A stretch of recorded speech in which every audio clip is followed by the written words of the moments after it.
Here's one. We no risk in helping you know, but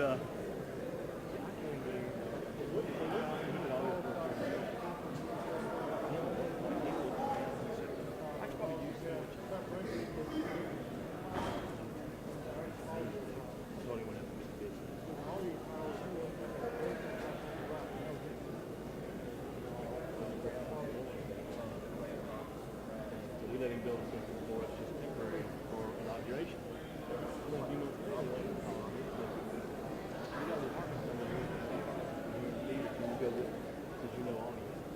I said, I know this much. I am not only an engineer. So they come in and they spec this big system out. He looks at me and I do. From what I tell, it looks like a big end. There you go.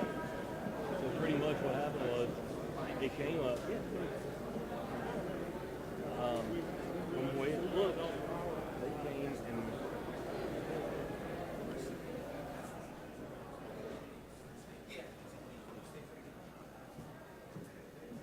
they've got everything queued up. Audio's already queued up. Audio's ready to go. So That's the hot, yeah.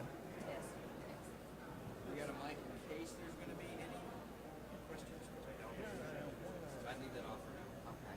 But everything's set up here, so as you can see, it's already ready to go. Right. So that and she's got the lights, so when we play the actual video, she's going to turn the lights off here so they can see everything. And is anyone else someone's introducing you? That's what Kim's going to go over with you. I think it's that lady over there.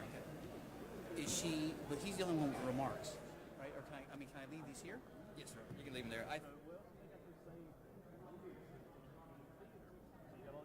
would rather have like a 32 input.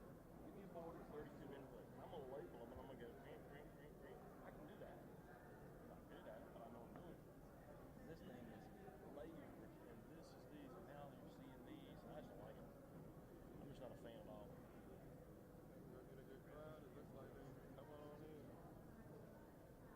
It'd be moderate, I think. I don't know. Hope so.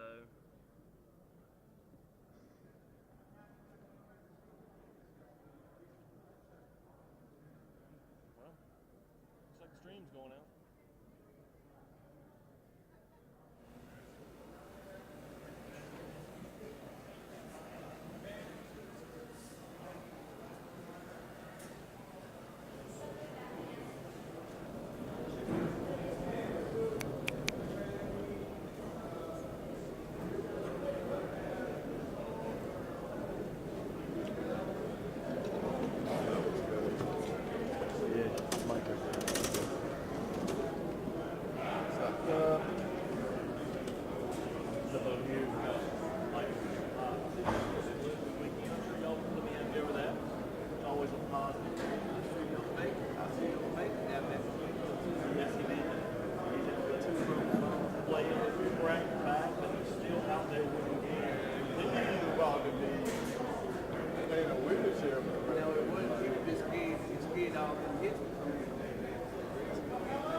Somebody need to stick to what's working because we obviously don't believe it.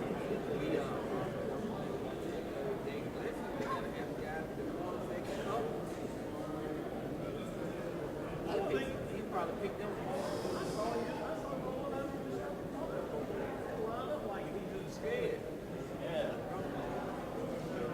Who are you gonna play this week?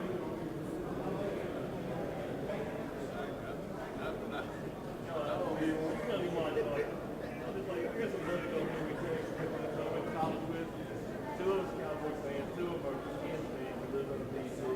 And they don't even go on to go through anymore. You can talk crap to the game.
I might. Do you, can you get a link that I sent you and see if it's up? I'll probably use it later. I want to make sure my preview is not supposed to be yesterday.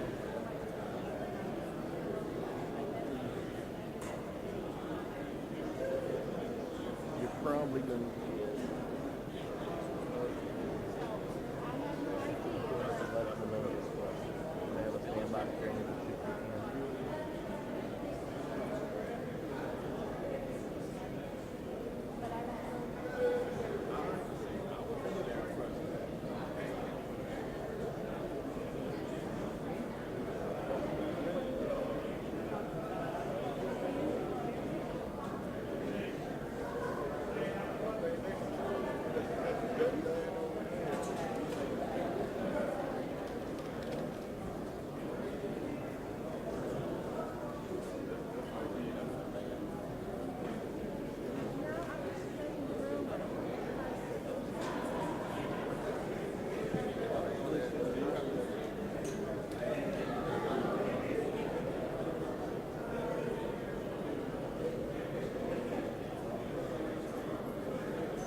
Good morning. This is a great day for Martinsville and Henry County. We have, for the first time, the return home of our native son, General Dennis L. Vide. At this time, we'll have, ask the party to be seated, and then we'll have opening comments by Dr. Angela Godwin.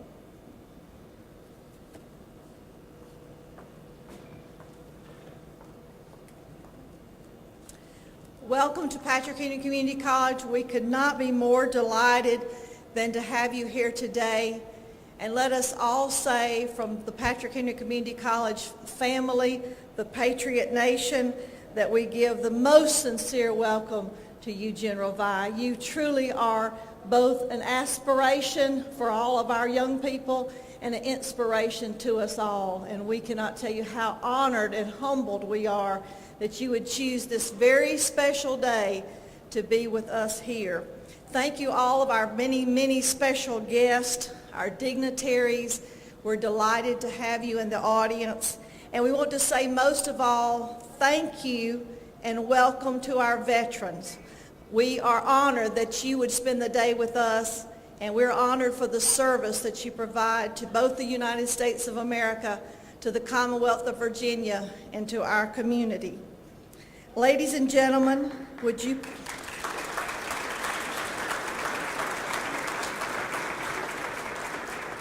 Ladies and gentlemen, will you please rise?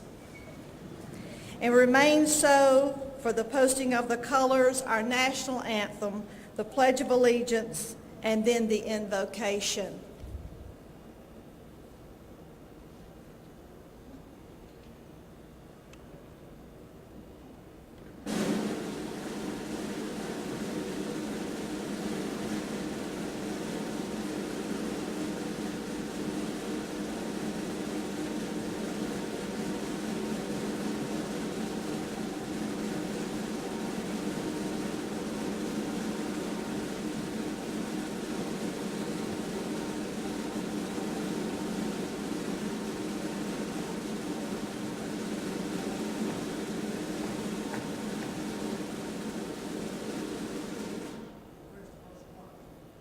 Post the colors.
Please follow me in the Pledge of Allegiance. I pledge allegiance to the flag of the United States of America and to the republic for which it stands, one nation, under God, indivisible, with liberty and justice for all. Be led in prayer by Chaplain Hagley.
Good morning.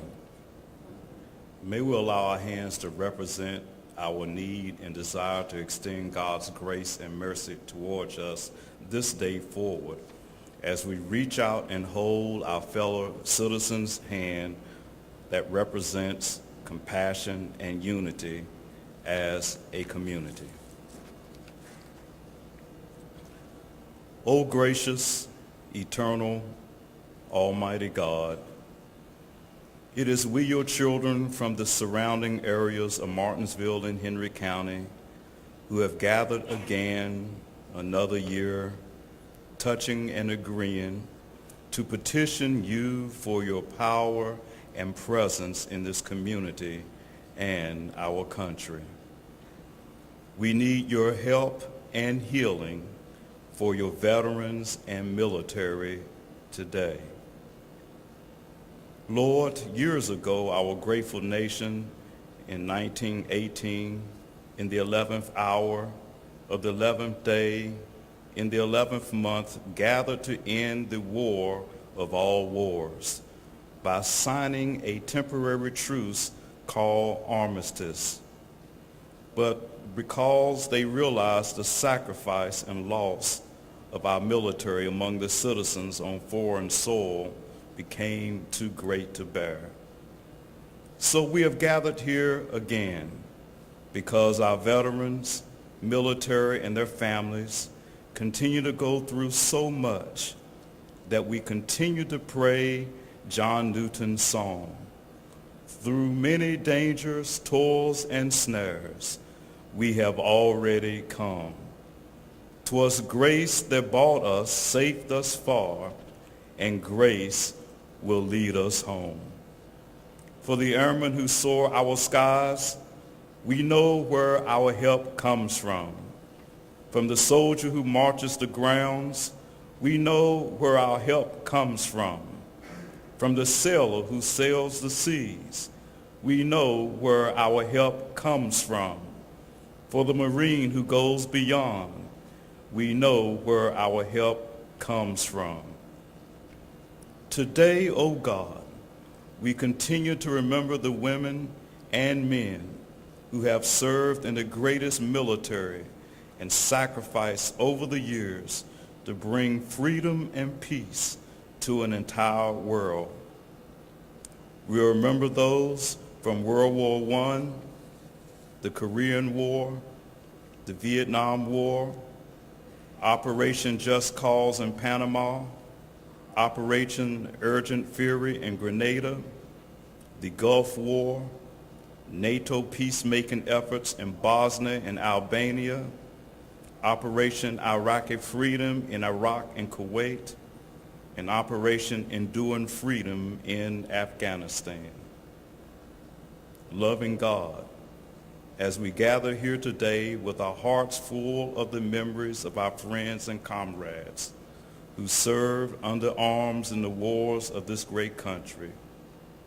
Bless, help, and keep our Commander-in-Chief, President Barack Hussein Obama, along with our Congress and civilian leaders. Bless, help, and keep General Dennis Vi, along with all the military leaders of our armed forces. Inspire and empower him as he speaks to us this morning as a native son. Lord, we ask that you will grace us with your presence, that you will help us in our pain, and that you will hear our prayers and have regard for our thoughts this day, because you have taught us to pray. Our Father, which art in heaven, hallowed be thy name.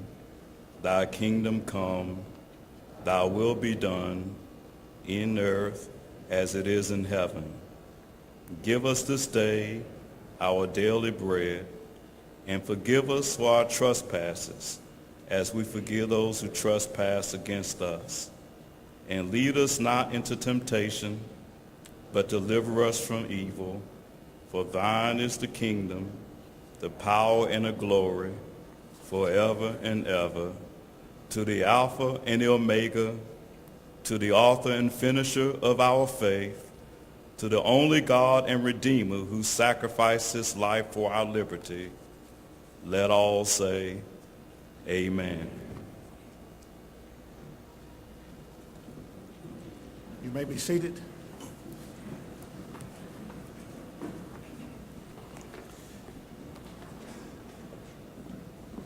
At this time, we'll have a POW MIA recognition by AMVETS.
As we continue, find we must be always prepared to make adjustments.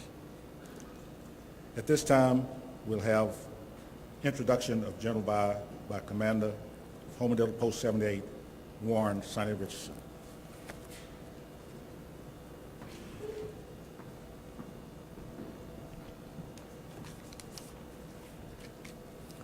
Good morning.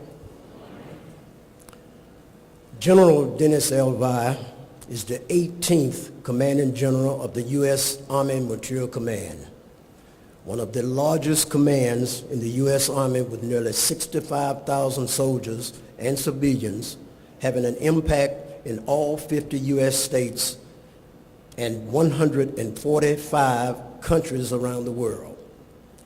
If a soldier shoots it, drives it, flies it, wears it, communicates with it, or eats it, the Army Materiel Command provides it, giving our nation's warfighters the decisive edge whenever and wherever they are needed.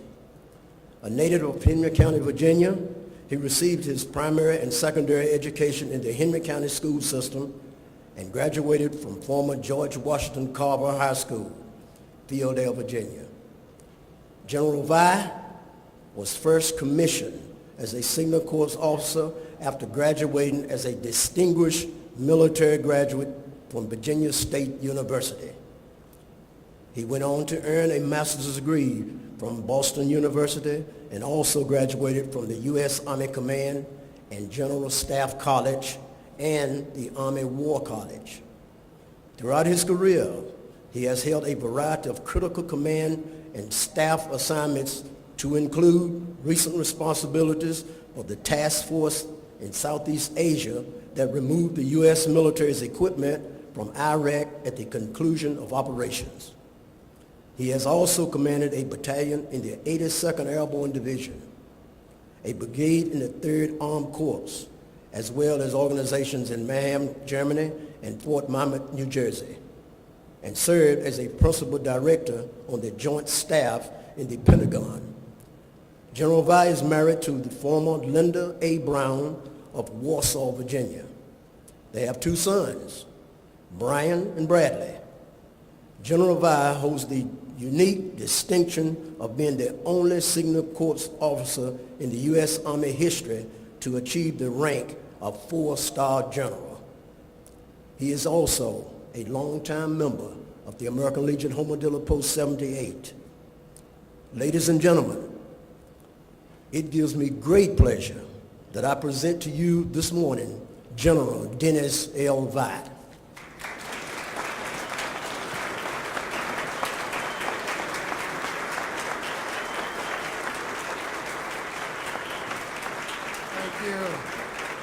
Thank you very much. As we say at home, Sonny, you outdone yourself this morning. You built me up pretty high there, so I hope I can deliver. Well, what a wonderful day. What a wonderful ceremony. How tremendously humbling it is for me. As I sat there and reflected and looked out on the audience today, the first time I came home, invited to speak, I was a major. About 22 years ago, I spoke on Memorial Day at Carver Memorial Gardens. And I routinely, over the years, have come back to speak. But of course, today is very special because it's the first time I've been able to come home and speak on Veterans Day, and clearly to come here as I represent Martinsville and Henry County and the Army Materiel Command and our nation as a 4-star general. It is truly, truly humbling for me, but it is very, very special. And I am so honored to be here today. So again, to Mr. Sonny Richardson, thank you so much for that very kind introduction and for this turnout today as I look out and all the wonderful people who are here today. I know you had a choice to be many locations today, and you chose to be here, and I am so grateful for that. As we all know, Henry County is a very special place, a very patriotic place. There are nearly 4,800 veterans who currently call this county home, which is slightly more than about 9 or 10% of the entire population. Nearly 1 out of every 10 residents serves in the military, and that number increases when you add all of its sons and daughters like me, who are still serving today, 34 years. It's hard to believe I've been serving that long, but it doesn't seem that long. It really only seems like yesterday that I raised my hand to defend the Constitution of the United States against all enemies, foreign and domestic, and to bear true faith and allegiance to the same. So it is a great deal for me to be here today, and I'm so grateful for the invitation. Before I go further, I'd like to recognize some of our community leaders in attendance today. Mayor Atkins, Kim Atkins, thank you for being here today. I also want to thank you how graciously you received Linda and me right after I was promoted when we were able to come back home. It was very thoughtful of you to do so, and thank you for your leadership. To Supervisor Deborah Buchanan. Deborah and I attended George Washington Carver High School together. She was 1 year ahead of me. I thank you for being so kind to me on television this morning. You never know on the other side of that screen what they're going to say. But she was very kind to me. I enjoyed very much the opportunity to spend some time with you this morning. Thank you for all you do to represent this great community and tell the story about Martinsville and Henry County and about our veterans. To Delegate Danny Marshall, thank you for being here as well. And President Godwin, Angeline, thank you so much. It's wonderful to be on your beautiful campus here. As we drove in this morning, you can tell it's a special place, and that starts with the leadership here and administration and the faculty. So thank you as well. Please join me in recognizing all of these wonderful people.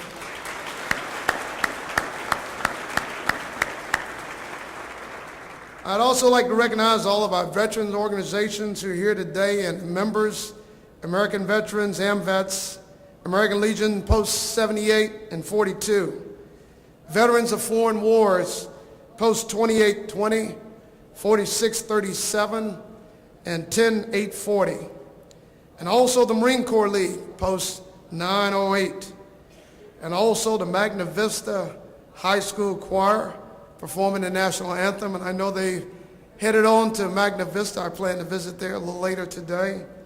To Chaplain Dr. Lee Haywood, thank you again for the wonderful blessing today. To the Veterans Honor Guard for carrying our colors, our nation's colors. And then to the 29th Infantry Band, Division Band of the Virginia Army National Guard, thank you all for adding a special touch to today's ceremony and making this so special for our community's veterans. And last but not least, I'd like to welcome all of the veterans of our armed forces, our former soldiers, sailors, airmen, Marines, and Coast Guardsmen, those who have served, those who are continuing to serve today, and in particular those who served in the Korean War, whom this community is especially honoring this year. So I'd like for all of you to stand, all veterans to please stand so we can recognize you today for your service.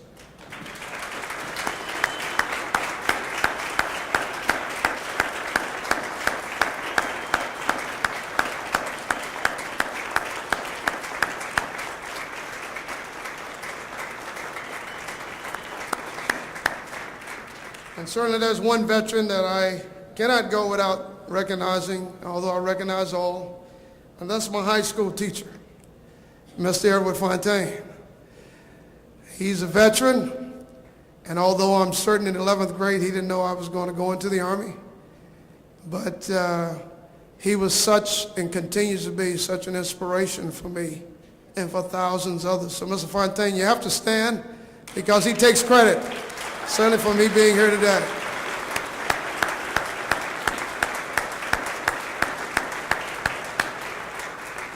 And certainly his wife, Ruby. Thank you all so much for taking time to be here. More than 44,000 veterans of the Korean War call Virginia their home. We honor you, and we also remember those who fell in battle and didn't return home, including the 18 whose names are inscribed on the War Memorial in front of the old courthouse on Main Street in Martinsville. Today we remember and honor their sacrifice, and we renew our pledge to never forget. Many of us were either not yet born or either too young to remember the events that led up to the Korean War. For many except these brave veterans whom we honor today and their families, the conflict is a distant memory, and the reasons it was fought may not be clearly known. Some may think it was simply a matter of the communist North invading the democratic South. But it was much more than that, much, much more. Our brave Korean War veterans fought to preserve freedom, not only on the Korean Peninsula, but throughout the world. Speaking to the nation from the Oval Office on April 11th, 1951, President Harry Truman told Americans why we were fighting in Korea. He said plainly, and I quote, "We're trying to prevent a third world war. The communists in the Kremlin are engaged in a monstrous conspiracy to stamp out freedom all over the world.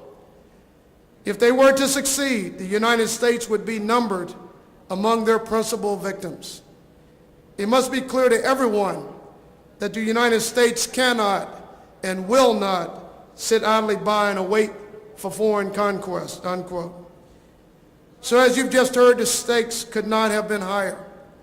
The future of the world was on the line, and this direction was being decided by brave young men and women, many from here in Martinsville and Henry County, some just 18, 19, or 20 years old. And they fought in places like Bloody Ridge and Heartbreak Ridge, Old Baldy, and Pork Chop Hill. They fought in some of the most extreme conditions known in military history, through sweltering summers and freezing winters. They held the line at the Pusan perimeter. They landed in Incheon and surprised an overconfident enemy. And 64 years ago this month, they began the brutal fight in the Chosin Reservoir. After 3 years of hellish fighting, our troops stopped the communists from advancing, pushed them back across the 38th parallel, and have held them there ever since.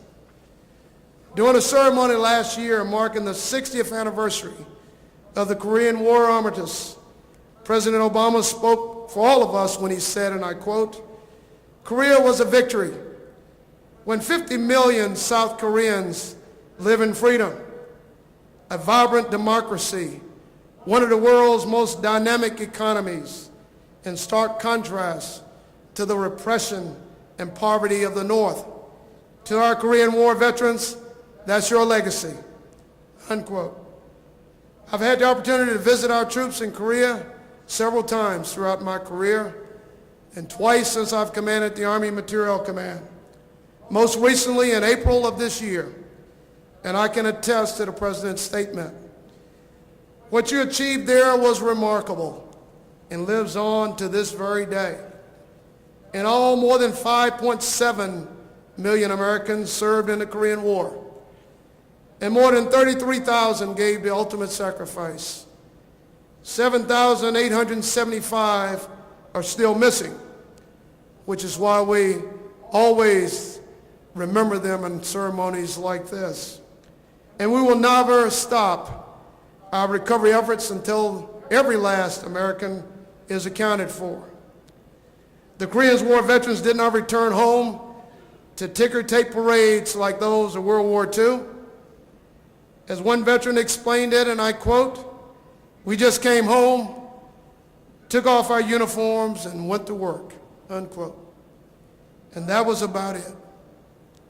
For many reasons, and for many it's known, regrettably, as the Forgotten War.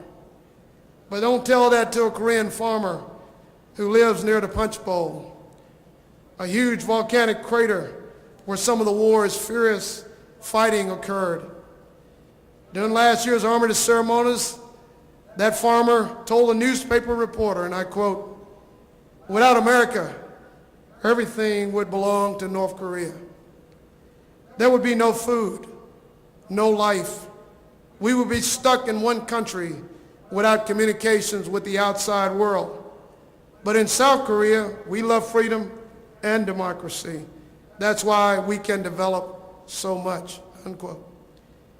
Don't say it's a forgotten war to the millions of Americans who have paid homage to their sacrifices at the Korean War Veterans Memorial in Washington, D.C.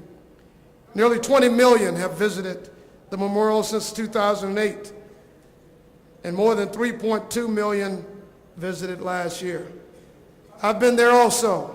It's a very solemn location to go, as they were pictured as they were in battle in the Korean Peninsula, fighting to hold the freedoms we hold dear. And don't tell those in the United States Army that it's a forgotten war.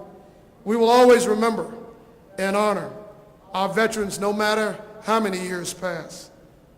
This fact is evident in the story of Chaplain Emil Capon, a chaplain from Kansas who served with the 1st Cavalry Division during combat operations 64 years ago this month during the Battle of Unsan. Allow me to show you a brief video telling Captain Capon's story.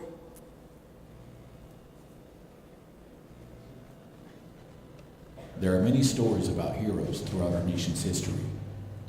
Stories of extraordinary heroism, patriotism, and selfless service. Men and women who fought to protect our country and our way of life. This is the story of Chaplain Emil J. Capon.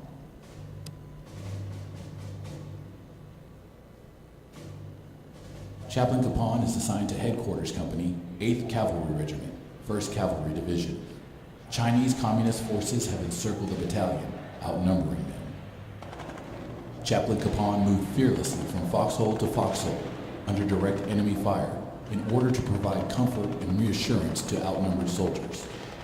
He repeatedly exposed himself to enemy fire to recover wounded men and drag them to safety. When he couldn't drag them, he dug shallow trenches to shield them from enemy fire. As Chinese forces closed in, Capon rejected several chances to escape, instead volunteering to stay behind and care for the wounded. He was taken as a prisoner of war by Chinese forces on November 2nd, 1950. Chaplain Capon believed in the warrior ethos. Never leave a soldier behind, and he believed that wherever the soldier goes, the chaplain shall also go and support. Upon being captured, Chaplain Capon and other prisoners marched for several days towards prisoner of war camps. During the march, Capon led by example, caring for injured soldiers, refusing to take a break from carrying the stretchers of the wounded, all while encouraging others to do their part. Once inside prison camps, Chaplain Capon risked his life by sneaking around the camp after dark, foraging for food, caring for the sick, and encouraging his fellow soldiers to sustain their faith and their humanity. When the Chinese instituted a mandatory re-education program, Capon patiently and politely rejected every theory put forth by the instructors. Capon openly defied his captors by conducting a sunrise service on Easter morning, 1951. After suffering from the physical toll of his captivity, he was transferred to a substandard hospital where he died alone. Chaplain Capon died in captivity on May 23, 1951. Chaplain Emil J. Capon repeatedly risked his own life to save the lives of hundreds of fellow Americans. His extraordinary courage, faith, and leadership inspired thousands of prisoners to survive hellish conditions, resist enemy indoctrination, and retain their faith in God and country. His actions reflect the utmost credit upon him, the 1st Cavalry Division, and the United States Army.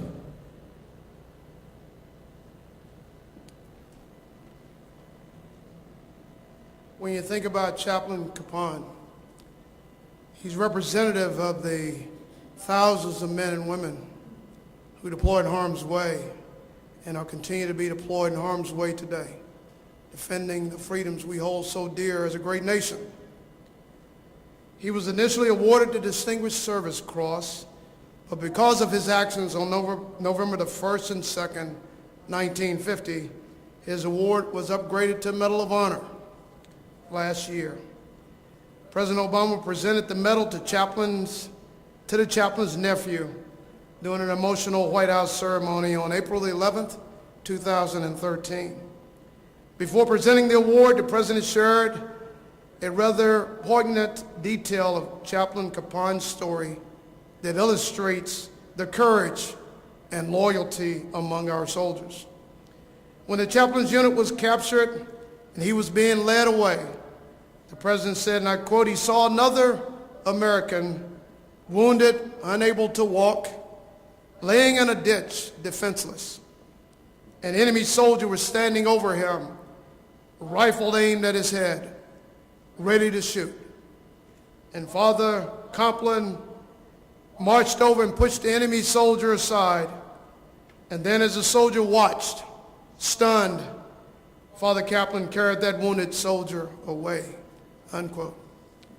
This story is just one example of the countless acts of valor that were committed every day on the battlefields of Korea. Their lives are an inspiration for us all, and their service and their sacrifices will never be forgotten. Ladies and gentlemen, please join me in another round of applause for our Korean War veterans. And if any of you are here, please stand today.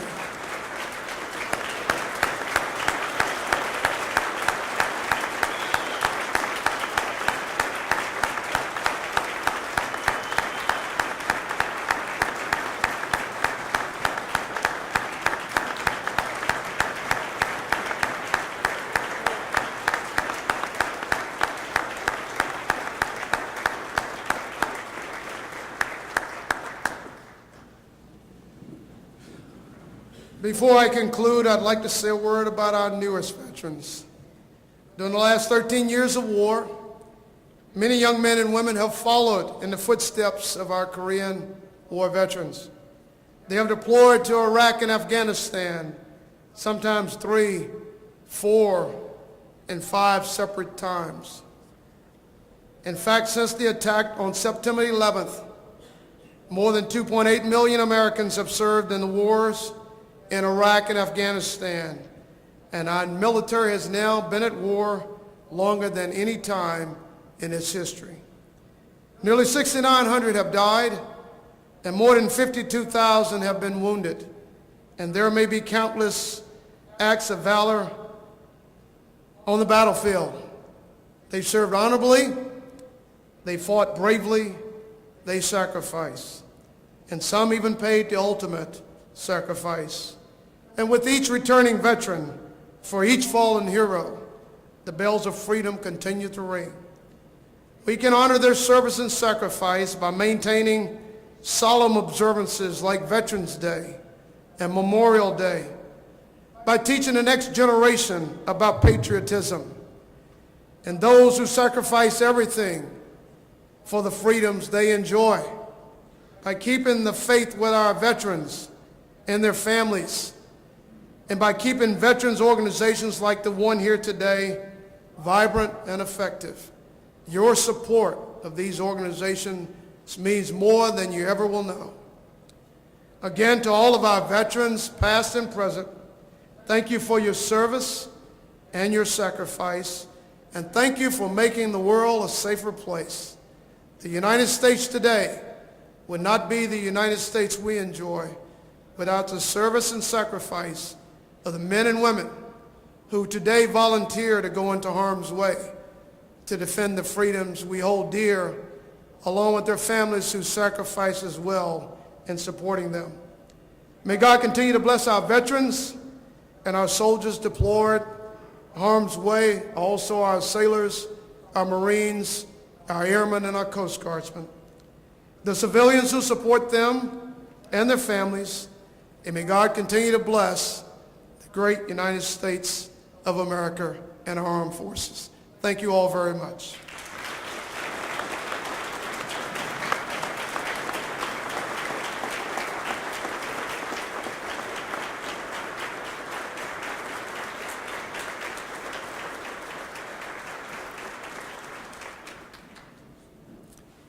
Thank you. You may be seated. We'll have closing remarks by our Veteran Service Organization Commander, Mark Thomas. And following that, we're going to change just a little bit, but it won't change any time. We're going to do the medley of service songs and then the benediction. As far as the medley of songs, for those that are not military, just like schools have their songs and all this, each service have its own song. And when the song is played, you will be able to find out who belonged to what particular service, because they will render the appropriate okay, so remarks by Commander Mark Thomas, then the medley of songs, and then the benediction.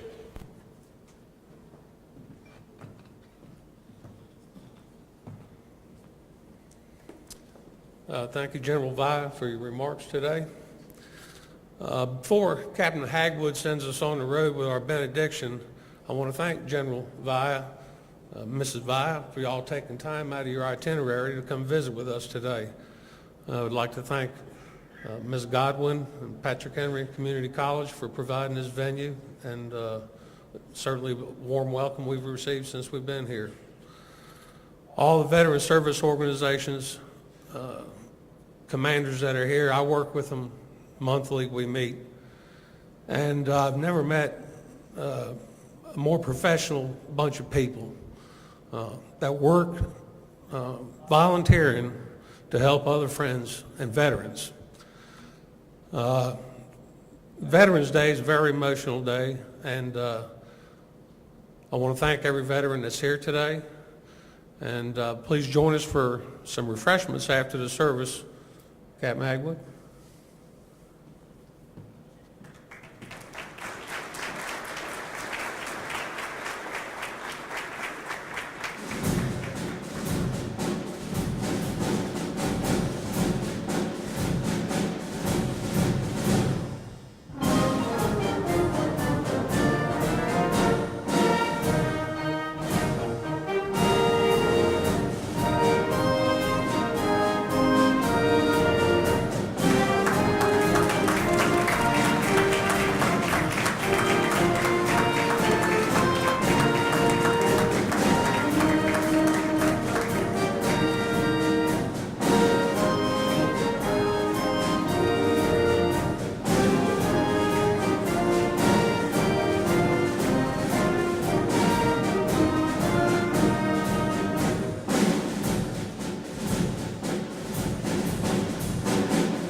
as the chaplain come for benediction, following the ceremony, the general will meet with the press over in this area here for a few minutes.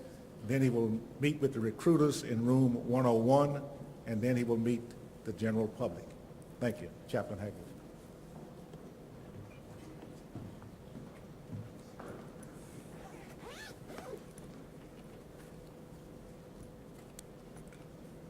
Thank you, General Vi, for such inspirational speech to us all. May we stand for the benediction.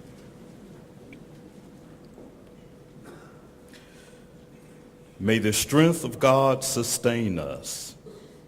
May the power of God preserve us. May the hands of God protect us.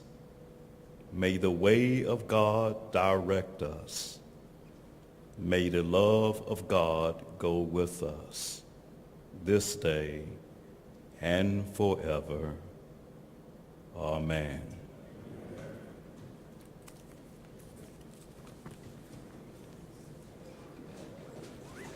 This concludes our service. There'll be refreshments in the rear, to my right, back to the rear, and hang around, especially veterans. The general would like to shake your hand, and thank you.